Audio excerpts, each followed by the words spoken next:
Hi, everybody. Happy Tuesday. I'm Juliet, and you are here for the Power Up Portfolio Series, Portfolio Power Up Series. There you go. I can't believe that we're already on week 6. It's been amazing to have so many guest speakers, almost 2 per week. And this week we are doing it the same. We have Claudia today, and then we have Juan on Saturday. Ooh, okay, I just have to click this button. So yes, Saturday we are having our last session with Juan. He's going to go through what are the things that tech recruiters are looking in portfolios. So make sure if you are on LinkedIn, YouTube, you can always come and do this session for us on Saturday. But for today, we have a little bit about PMs. And I love this because I know that we've been talking a lot about designers because I am one and I have a lot of my contacts there are designers. But I feel like if you are a designer, there's a lot of similarities and a lot of things that we can use to utilize in our portfolios. And if you are a product manager, I feel like this session is going to be great for you if you're working in your portfolio and you want to highlight your skills, your strengths. So let's have Claudia in. Hello. How, Claudia? How are you? I'm good, thank you. How are you doing? So nice. I'm so excited to have you. And all the guest speakers have been amazing to collecting all the information. And I know this is going to be so powerful. So for whoever, again, if you're on LinkedIn, YouTube, or you join us this session because you're coming from ADPList, make sure that you're dropping your questions on the comments. We are going to be able to see them. Claudia is going to give us some times between the session to ask questions. So again, I always asking so to put the questions right away as you think about them. So it's just easier for us to put them up. I leave you, Claudia. This is your space. Thank you so much. I'm so excited. Thank you so much, Julia. All right. Hi, everyone. So nice to meet you. My name's Claudia. I am I'm a director of product at Security Compass, a B2B SaaS security product. I have been on both sides of the table, not only giving a case study presentation or doing some live problem solving on the call, but also as an interviewer, watching people give case studies and or working through a problem live with them, because those are the two most common types of case study interviews.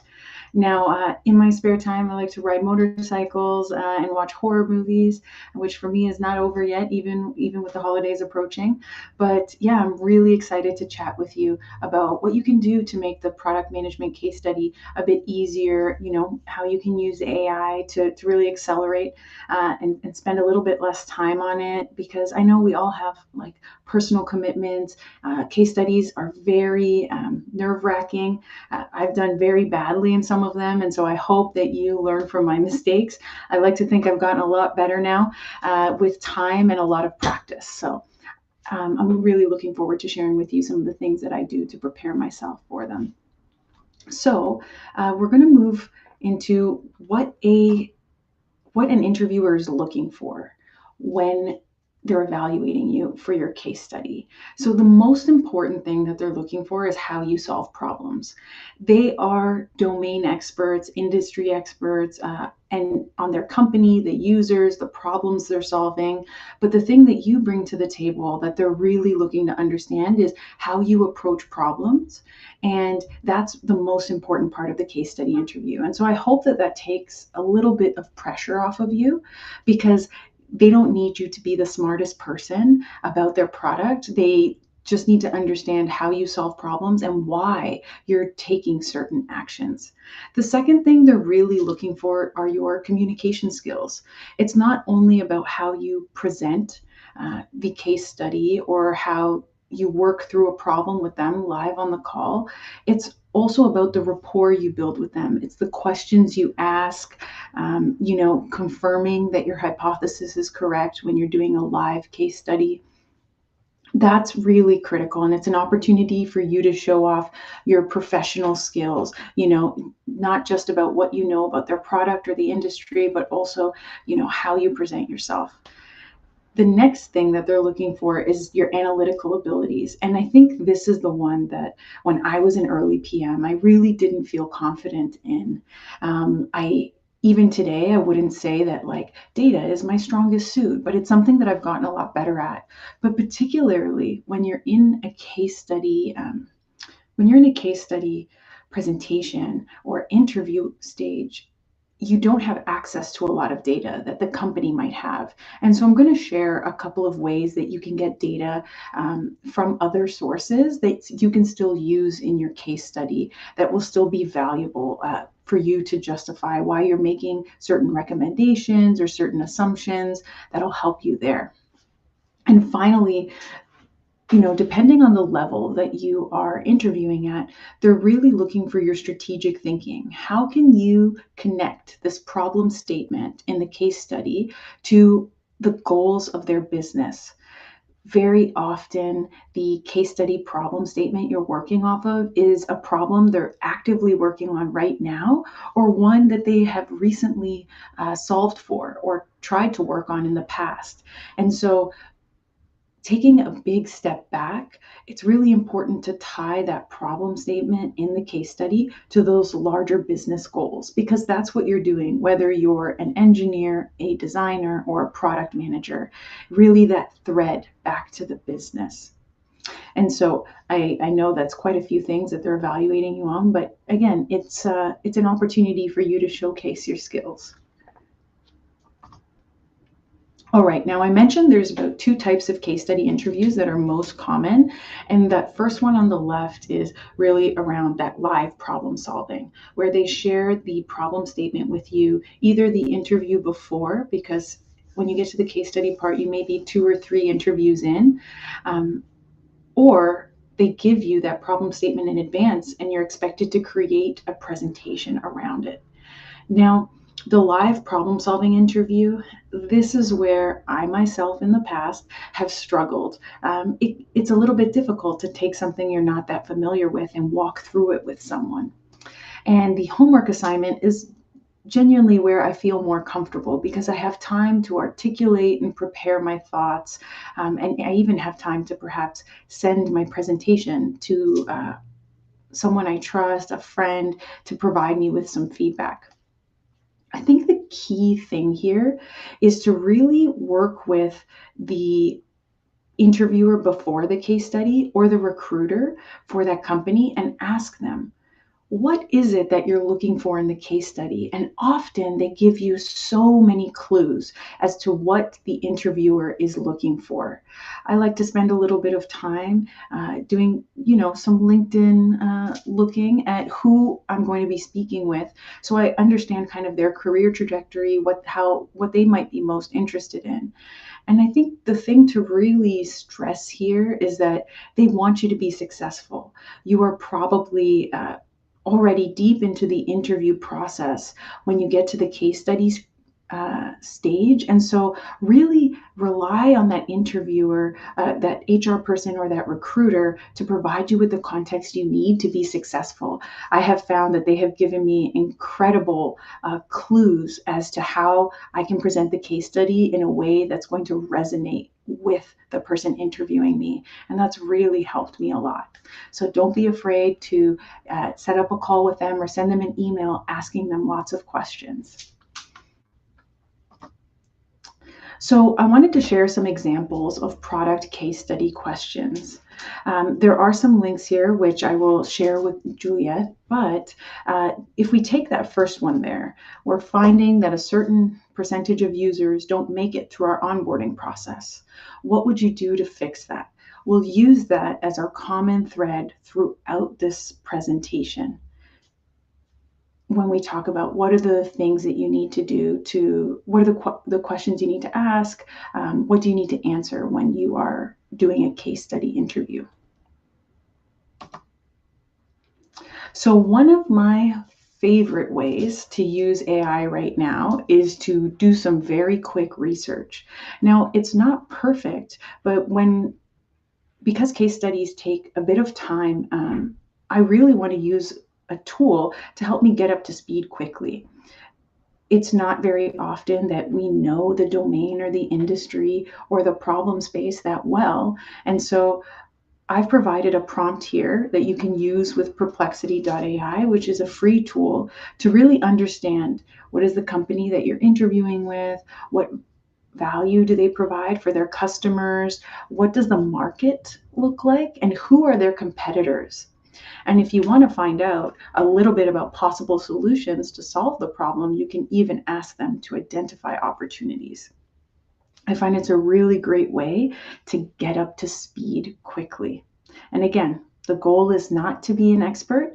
It is simply to know enough so that you can ask more questions, especially when you're doing that live problem-solving case study.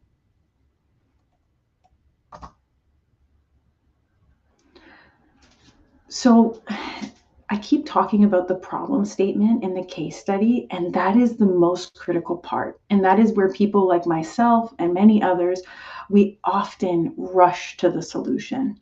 And if we think about how much time you should be spending on your case study, the majority of it should be on understanding the problem statement, as well as identifying the users. If you have those two clearly understood and confirmed by your interviewer, you can be much more confident that you are going to present a solution to them that really resonates. One of the mistakes that I have made is in rushing past the problem statement, thinking that I understood it, and into the solutioning phase. And that doesn't, if they're evaluating you on your problem solving skills, that doesn't give them a lot of time to really understand your approach or why you took that approach. So asking questions is the number one best thing you can do to make sure that you understand the problem statement and why it's so important to the business to solve right now. Now, there are things that you can do in stages 1 and 2 so that you can be sure that you're on the right path. And this is where you're asking questions back to the interviewer or interviewers, saying, my hypothesis is that X% of users are not completing the onboarding process because of Y. Is that correct? Or you can also say, my hypothesis is that there is a specific target user who the onboarding experience was not built for, and that is why they are not completing the onboarding process. Can you confirm or can you tell me if I've missed anything? Is there any data that you want to share with me? This is now an opportunity for the interviewer to put you back on the right path if the problem statement that you've landed on is not correct. So again, you're thinking a bit on your feet, but it's a really great way for you to check in with the interviewer that you're still on the right track. So once the problem statement is clear, you likely have the beginning of who the users are that you're solving the problem for. And this is, again, very important. If you have any hypothesis or assumptions about the user, it's really important to share them and to share why. So in that example of the prompt that I used on the previous slide, you could say, here's what I think the user behaves like. This is how I think they interact with our product. Is that correct? Is there anything else that you want to add? And they may take you in a completely different direction. And again, another great opportunity for them to reorient you if you're going down a path which is farther and farther away from the problem statement. If you've aligned on the problem statement with your interviewer and on the users, you can feel fairly confident in the solution. Now, the solution, you could probably solve that problem so many different ways. So the solution is where you can be very, very creative. And again, that's where your previous understanding of their product, the value to customers, their competitors, any trends in their industry, just using that AI prompt can really help you come up with something very creative. As someone who interviews others, I find that is the most fun part of interviewing. It's someone who doesn't know about our organization, maybe doesn't know about all of the processes we have in place, but they present a very fresh, new way of thinking. And that's what makes interviewing really fun. And that's also where you get to display some of your creativity, and really take the interview in an exciting place. So I'm going to pause here and ask if anyone has any questions at this point, anything that I should go deeper into. Sorry, I have a lot of questions. I want you to take us a little bit about the question part. Yes, like how much is too many questions? Like I'm afraid always when we have like time limit and I'm just like asking and asking questions, or maybe not asking them enough. So how much is too much? Yes. Okay. So I think if you have an hour, so typically you have an hour. What I've done in the past is I've written almost an agenda. And I've said, okay, I'm going to spend 15 minutes on the problem statement, 10 minutes on the users, and 15 minutes on the solution and the go-to-market plan. Mm-hmm. So what does that take me to? It takes me to 40 minutes. And then I say, and I'm going to save 20 minutes at the end for questions. But that entire time, the first 15 minutes, I'm asking questions. And I'm presenting new hypotheses to them, and they're saying, yes, but have you thought about this? And we're having a conversation. And that really helps take the pressure off of things. Mm-hmm. When I feel less like I'm presenting and more like we're having a conversation. And I mean, this feels like something that you will do exactly at work. This is exactly what happens at work. So yes, like we have this problem, and then you start chatting, commenting, brainstorming. So I feel like this is exactly what people want to see, that interaction with you at the beginning. So I love this. And I feel like maybe, I don't know if this is a question or not, is more about that perfection of I need to know everything and I need to know how this works because I'm the right person for this job. So mm-hmm. How do people go away from that perfection statement of like, I should know everything? Mm-hmm. Okay. I also suffer from this. As the oldest daughter, I also have this perfectionist trait. So I will say, I think you have to let go. And you have to live in that discomfort. That sounds like a very therapy term, but it's very much like, I know that I'm not the expert here. They know their company and their users and their problems so much better than I do. So why do I need to prove that I'm the expert? Mm-hmm. They are interviewing me because they want a fresh perspective. They want someone who does things differently, who thinks differently. And I should instead focus on that, because that is where I'm going to be able to provide a lot of value for this company. If they wanted someone who did things exactly the way they do them today, they would just promote someone internally. Mm-hmm. They would just find someone who really wants that role and either train them there. But they are interviewing you because A, they already think you're a good fit, and B, they need fresh perspective, because sometimes when you've been at a company for some years, you fall into a certain way of thinking and you begin to think that things are not possible. And that's why bringing in someone external is so valuable, because they challenge your thinking. They challenge you to look at the problem differently. And so, again, that's why interviewing is fun. Yeah, I love it. I feel like those are my questions. Yes, but we have, okay, let me add this. This is more like a comment. I feel like I also found emphasizing with their situation and generating questions that they should ask to be helpful. Like if I were in their shoes, what should important to me, just in case they haven't considered certain aspects. And I mean, I feel like this has come from that refresh perspective. It's like, yeah, we never thought about this as, yes, because you've been so into the space that you forget how it feels to be in that side. Yes. Yeah. And you may have done things in your previous roles that they've never tried. So this is an opportunity for you to do something new. I experienced this myself. When I go to a new workplace, I'm like, oh yeah, all these things I wanted to try, this new problem framework, this new road mapping technique. I could have done it at my old job, but for some reason I waited until I got to my new job to do it. So here's an opportunity for you to have fun in the interview and be like, I've never done this. Maybe it'll work. I can try it. Love it. Yeah, we don't have any more questions, so I will leave you again. All right, sounds good. Okay, so we're going to move on to, again, I cannot emphasize enough. This is where I have made this mistake, the problem statement. Make sure the issue is clearly defined.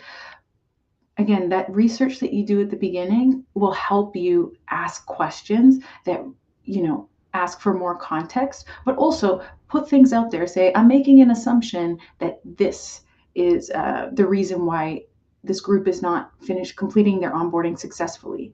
Is that correct? Do you have any data points to contradict that? Open yourself up to be wrong. That's often a value that people really want to see. And here is now, as we have the analytics a little bit later, is where we can also ask, why now? Why is this problem so important to solve right now? What is the value to the business? And here's where you can get like those strategic wheels turning. They may say, I'll play two hats here. The hat that I'm wearing now will be as the interviewer. If I ask the question as the interviewee, why do we need to solve this onboarding problem right now for this specific group of users? They may answer, we believe that this next set of users is going to be our enterprise customer. And that enterprise customer represents an entirely new market for us that would bring our company to $100 million in annual recurring revenue. And now you really begin to understand their strategy towards making sure that this group of users is onboarding successfully. And you can tie that through your answers as well as your metrics. And you'll see how I do that later on. Cannot stress enough the problem statement. We all get tripped up here, and it's okay. Okay, so the second piece was about understanding your target user. And here is where, again, I've provided some prompts later on around the user persona and how you can do that. You can create, you can ask ChatGPT to create profiles, and you can test it out in front of your interviewer. This is who I think the target user is. Where am I wrong? If you have an understanding of their product, even at a high level, you can try and map out that onboarding flow and say, I think this is where they're failing to successfully onboard. And now you've identified the pain points, and you can make some assumptions around why that is. And now this is kind of the really important part. In a case study, you haven't had time to do user research. That's a lot to ask of someone. They often say, don't spend more than 2 hours on it, but I've never stuck to their timelines. I always spend a little bit more. So when it comes to user research, I try to do some secondary research. So for example, if I know that this company is in the observability cybersecurity space, let's say, well, I'm going to try and find some industry metrics. In cybersecurity, what is the typical conversion rate for onboarding? And that's a way that I can bring data in without when I don't have access to it. Or perhaps that's too specific. You can't get the onboarding conversion for a cybersecurity product. Well, can I get one for a B2B SaaS product, which is what this company is? Any sorts of things that you can get, in your research will really help demonstrate, nothing is perfect. Our product and design process are not perfect. So we take information from everywhere. It really helps show when you don't have all of the data, where do you go to look for it? It shows that you're very proactive and you don't wait for information. That's really important. And now it comes to the prioritization. And this is going to be really useful when you're talking about the solution. Now, there are so many prioritization frameworks, but based on your understanding of the customer and their onboarding flow and where they're falling out of the funnel, you can use something like RICE or perhaps Moscow. There are so many out there to say, well, here is the 2 or 3 most important things that we need to focus on and why. Now, again, we've made some assumptions about the percentage of people who are not successfully onboarding. So let's take some industry metrics that say, well, here's how many we think we can actually convert. When it comes to impact, again, like, do we have any secondary data that we can use for how much we could expect it to increase? And then when it comes to confidence, use those industry averages again to say, like, if we make these choice improvements, I think it will result in this outcome. When it comes to effort, that's really tough. Velocity and the speed at which a team works is dependent on an organization. So my recommendation, if you're using RICE, would just be to say like a high, medium, low effort. No one is looking for perfection here, but if you've worked with teams before and you've noticed like, oh yeah, this would be something that would be a significant undertaking, that's like a really good data point that shows that you not only have an understanding of how your function works, either in product management or design, but also how you collaborate with other departments.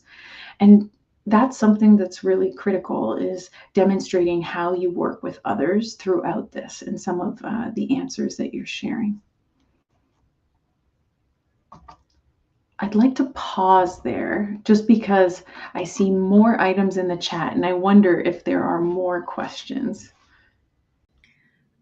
We were just chatting with Moho. Moho was just saying that this is their favorite podcast.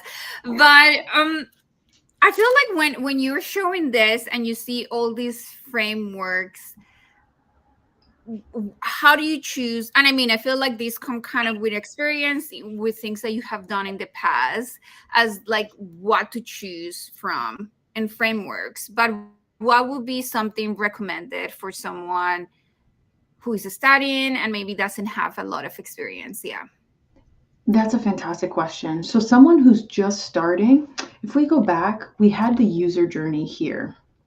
If you were just starting out, if you understood the user journey, I would go with the Moscow method. What must you have? What should you have? And what is, nice to have, or, not a deal breaker if you don't include it? Because now you're focusing on like really the scope of what you're working on, and you're not trying to do a lot of this, like the reach, impact, confidence. Scope is something that you can easily talk about when you're just starting out. I think perhaps when it's more advanced, later in your career, you may start using RICE. Another good one would be value and effort. Because you understand the customer journey, you may understand how high value certain pieces of functionality would be to this specific user. And if you have a little bit of experience with development teams, you might be able to have like a data point or two on effort. Mm-hmm.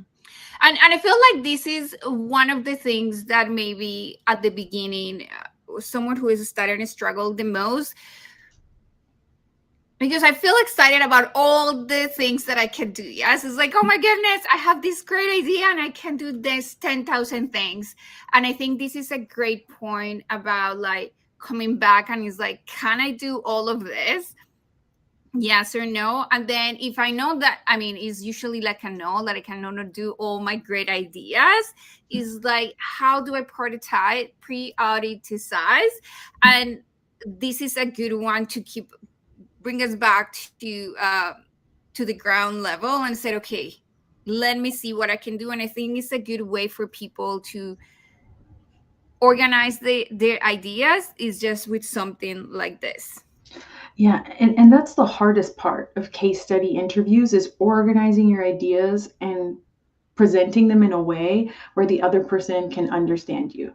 As someone who has a lot of ideas and like can speak very quickly, I don't want to put that other person in a position where they get a headache because they're like, oh my goodness, what just happened? They just like dumped on me all of these ideas, but which one is actually the most important? So I try to lead with my strongest idea and make a single recommendation. This is why, these are the assumptions I made, and this solves the core problem. If I had more time, I would like to add in X and Y. Mm-hmm. for these reasons. And I think that's where you begin to have a really interesting conversation about, okay, well, why do you think that's the most important problem? Why is that the highest leverage point in the onboarding flow?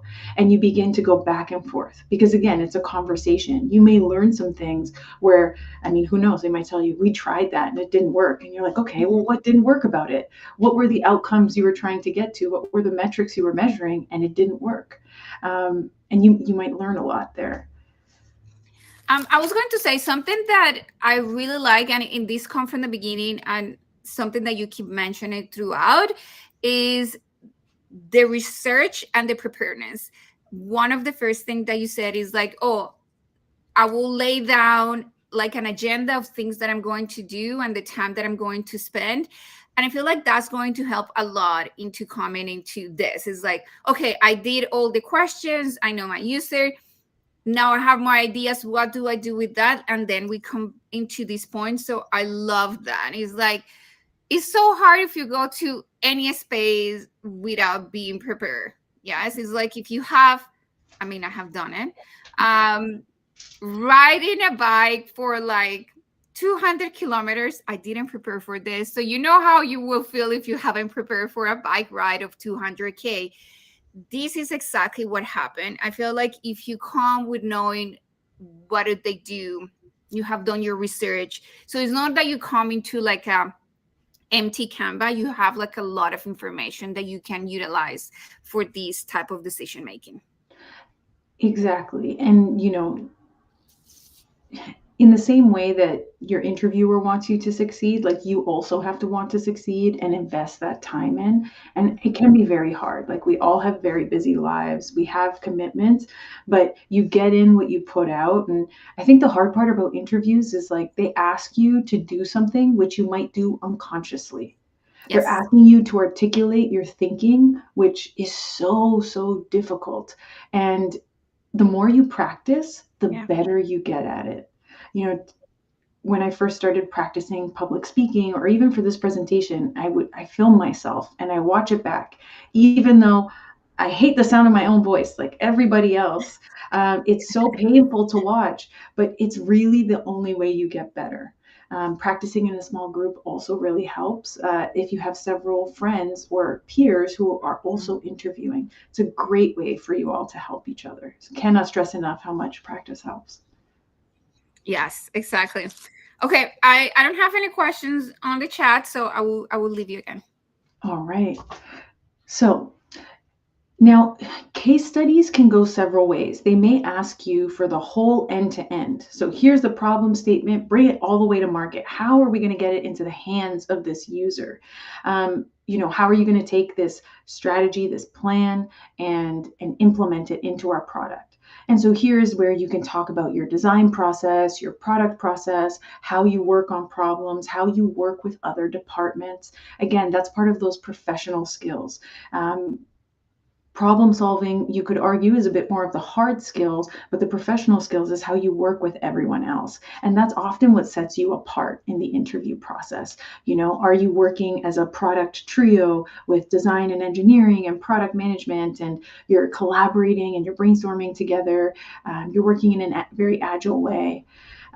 You can also even go a step further if you have more experience in the go-to-market side, working with marketing, working with sales, or you have previous experience because you're coming from a different industry and you have customer service experience. Here is a great time for you to show off your transferable skills, because all of those years that you were working previously are worth so much to an organization. Someone who's able to put themselves in the shoes of the customer support team, of the tech support team, of the call center, like whatever your skills are, that is someone who is thinking very holistically about the product, about the problem, because we don't just build it and push it into the world. There's so much work that has to come after that. So this is a great opportunity for you to showcase that. Now, something I do want to share is sometimes what I've seen in case study interviews, and I don't do myself, but people will throw like a constraint at you. So they'll say, oh, now you have half the team you thought you had to deliver this. What are you going to do? Or now you have to deliver on a shorter timeline, or, the scope has expanded. What are you going to cut? This is where risk mitigation comes into play. You could have, if you're presenting or if you have notes, you could have in your notes, here are some risks that I could see in bringing this idea and building it, and here's how I would address them. So coming back to this value versus effort, or the must have, should have, could have, if you've identified things that you could already cut from scope, if the timeline changes, you have less people, or scope is expanding in other areas, you already have some answers for some of the questions they may throw you, some of the curveballs. So definitely a good idea to identify any risks, even just for yourself. And you can bring that up and say, there is a risk because it's a new technology or it's a new design framework and we've never done this before. And here's how I would account for that. It really shows, I think, a maturity, or it shows, again, like a higher level thinking, because projects never go according to plan, ever. There's always something that happens. And so it's a good idea to have something in your back pocket to account for that. I know I've talked about my own experiences, but I did want to have just a slide mentioning what are the common mistakes in case study interviews. And the first one is rushing to solutions. It's not spending enough time on the problem statement. So spending time on your problem statement will prevent you from doing that. And the way that you do that is by asking lots of questions. Asking lots of questions, and interviewers will give you a nudge if they want you to move on, and that's totally okay. The last piece is around the business model. And again, depending on what level you're interviewing for or how important it is for that role, this is where asking those higher level questions around why is it so important that the business solves this problem right now, where they began to share, hey, this is the business outcome we're trying to achieve. This is going to be our new enterprise buyer. It represents X amount of money for us. You can tie back your plan to how they make money, because that is a big part of product management. And I would say that's, as you progress through your career, that's something that does become more important, whether you're a product designer, an engineer. A lot of it is, well, how much is a customer willing to pay if we solve this problem?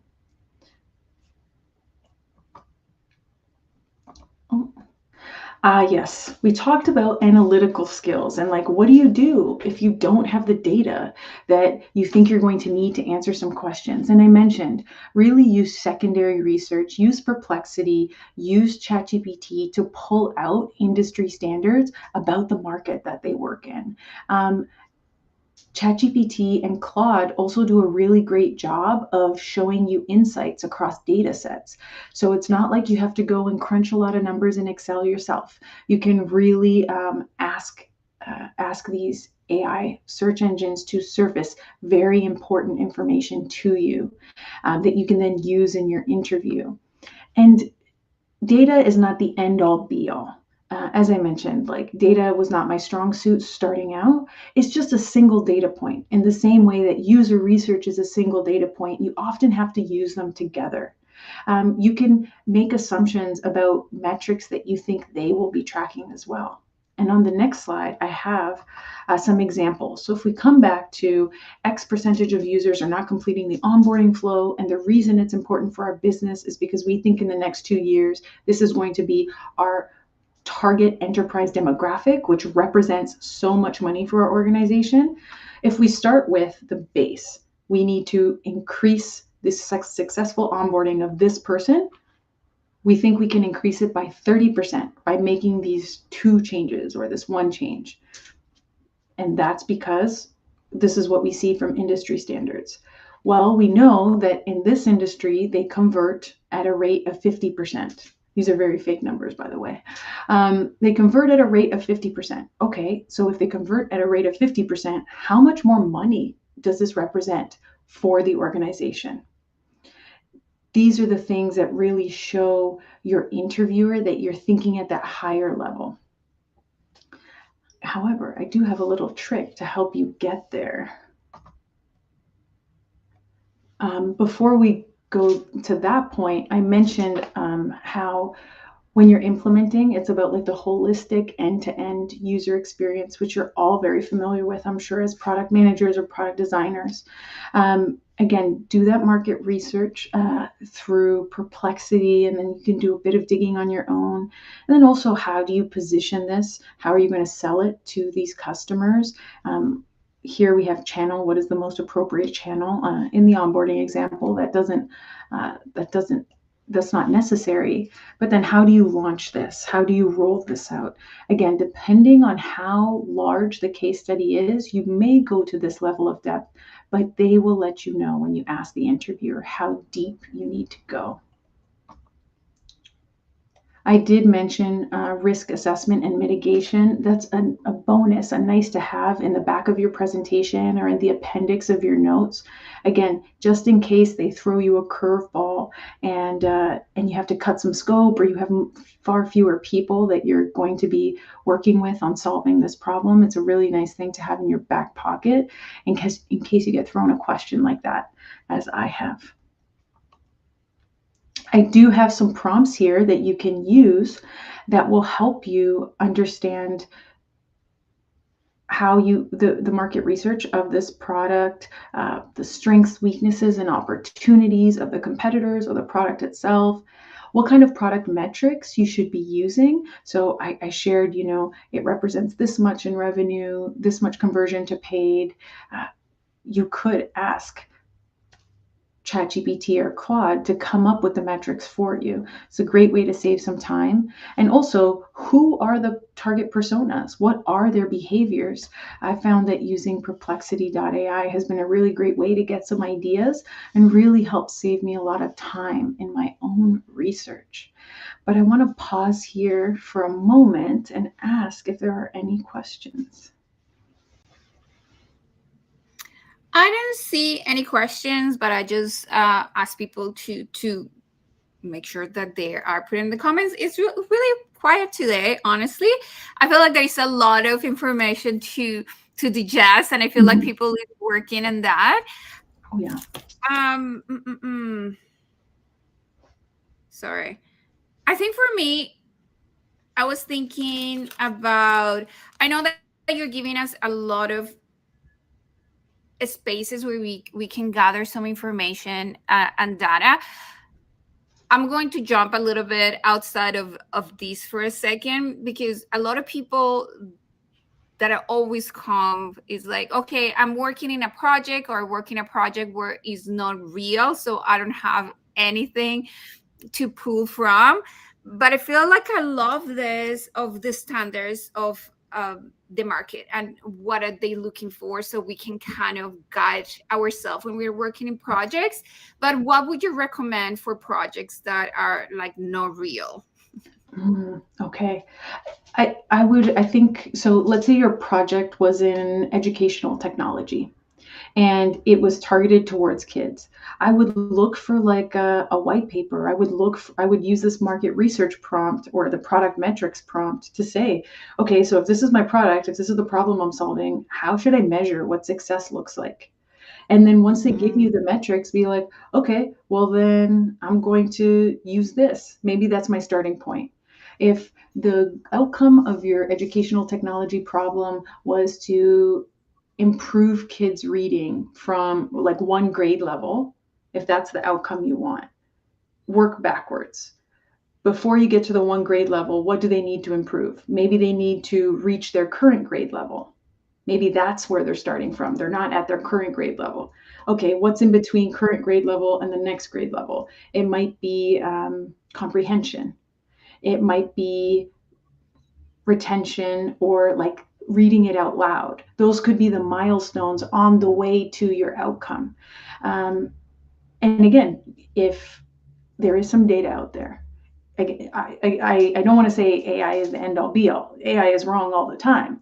But if they can point me in the right direction and give me a couple of ideas, I can start from there.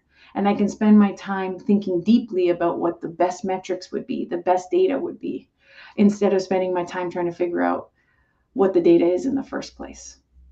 And I want to say, I love this. Mhm. Oh, no, go ahead. Keep going for your idea. Yes. I was going to say, like, your data doesn't have to be perfect. It's okay to say, hey, I got this data from this industry. Like, I'm making this assumption. Am I wrong? Or do you want to share any data with me? And they will share it with you. But what were you going to say, Julia? Yeah, no, kind of in the same idea. I feel like again, the people in the other side, people who is interviewing is looking for that curiosity and for you to move around and look for information.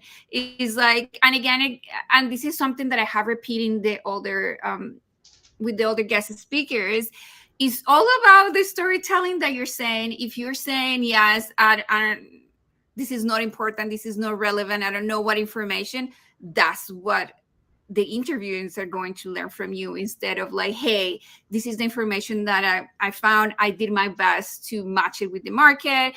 And again, it's all about how compelling your story and using the tools there are at your reach to use. Yeah. Because when you're working, this data is all over the place. It is not in one single place.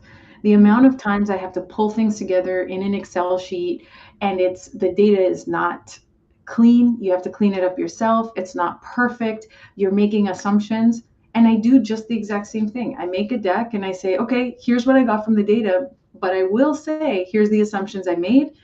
The data was dirty. I had to clean it up. I know it's not perfect. So let me layer in some more information from a secondary resource, from our usage analytics platform, from a user research interview, to try and make it make sense. Okay, we have a question from Sonia. Can you do a logic model for this type of brainstorm? Is what we use in healthcare for different outcomes and metrics. Yeah. So a logic model. I think I know what that is, but I'm not sure that I've done that exactly. But perhaps what I did when I was working backwards from what is the outcome we want to, like, okay, so where are we starting? The way that I think about it, and I will share this presentation with all of these links and prompts so that you can use them, is we ask that question at the beginning. Why is it so important for this onboarding experience to be improved? And the interviewer, I made an assumption. The interviewer said it's because they will be our target enterprise buyer. It represents X amount in total addressable market and like a new revenue stream for us. Okay, if that's the case,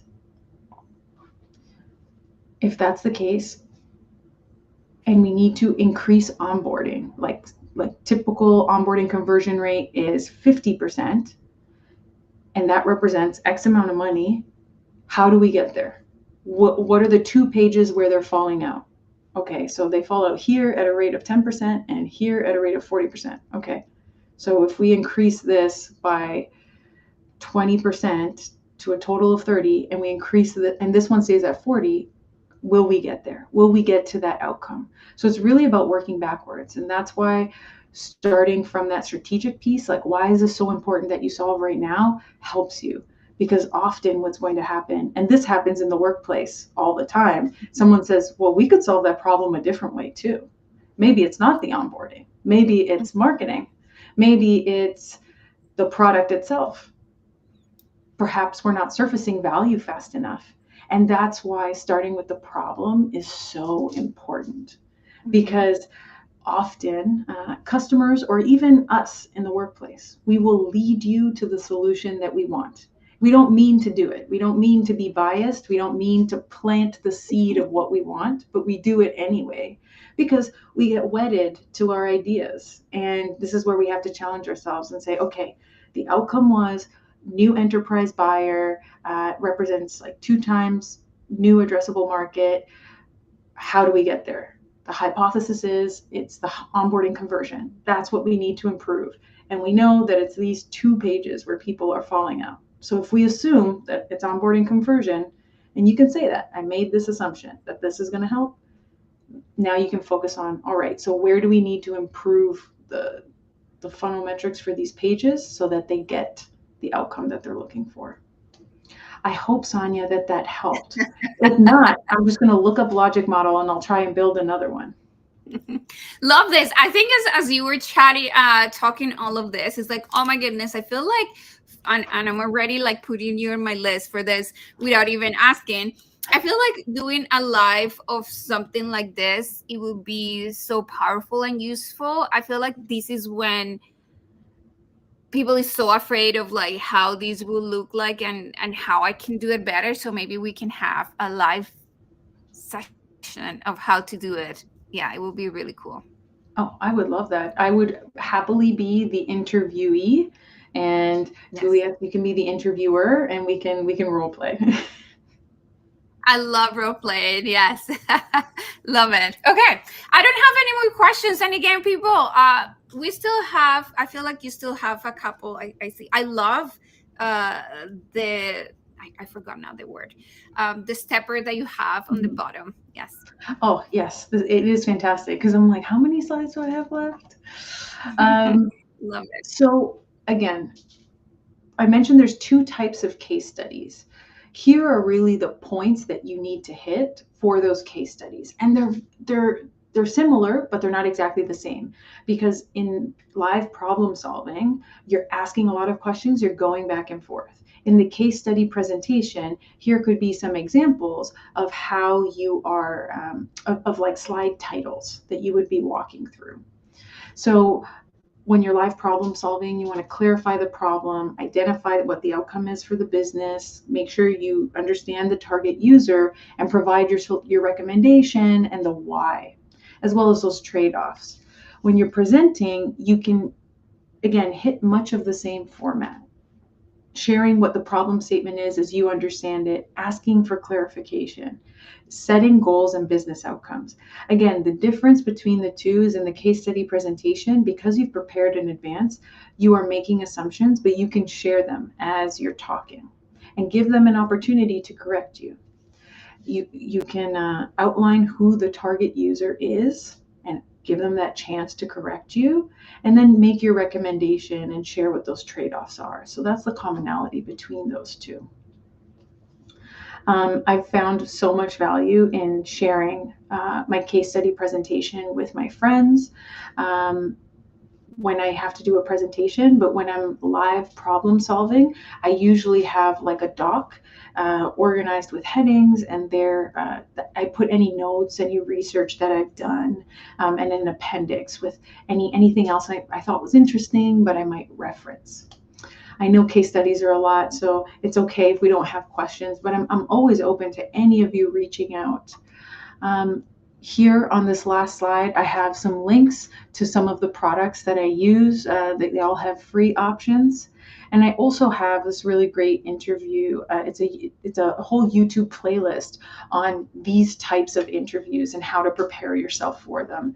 Because as I mentioned, like, if someone told me, okay, tomorrow you're going to do a case study interview, I'd be nervous. Like, it's hard. You're doing things on the spot, and that's just human. So yeah, I hope that these are of use to you.